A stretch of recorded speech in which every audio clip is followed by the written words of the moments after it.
Peace, family. It's your friendly neighborhood psychologist, Dr. Milo Dodson. Before I say anything else in this week's video, it's important and necessary for me to validate with every fiber of my essence that yes, it is okay to grieve someone that we didn't personally know. Even though the memorial at the Staples Center is now packed up, it's okay to still be grieving the deaths of Kobe and Gigi.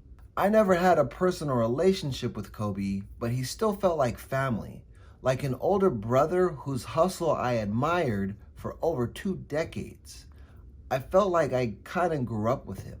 Grieving the death of a celebrity or a public figure may feel or seem confusing, and some may even try to invalidate the grief. But see, the way that grief works, however we're feeling, is valid.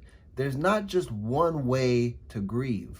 Hearing about the death of someone that we felt close to reminds us of our own mortality, that this beautiful and precious thing that we call life is finite and fragile. So when we lose someone that we admired, and especially in the case of Kobe, someone that we felt was invincible, it's understandable that we may feel scared. We're left with this feeling of mourning someone that represents a piece of our identity that we lost and we won't be able to get back. It reminds us of previous pain that we've experienced, and even if we've processed it, it can come back up to the surface. And if we're being really honest with ourselves, I think that we're still really grieving the loss of Nipsey Hussle. Denial, anger, bargaining, depression, and acceptance feel like distant family members that we didn't think we invited to the party again, but yet somehow here they are. We all don't heal at the same pace, and that's okay. If you didn't cry today, but you do tomorrow, that's okay.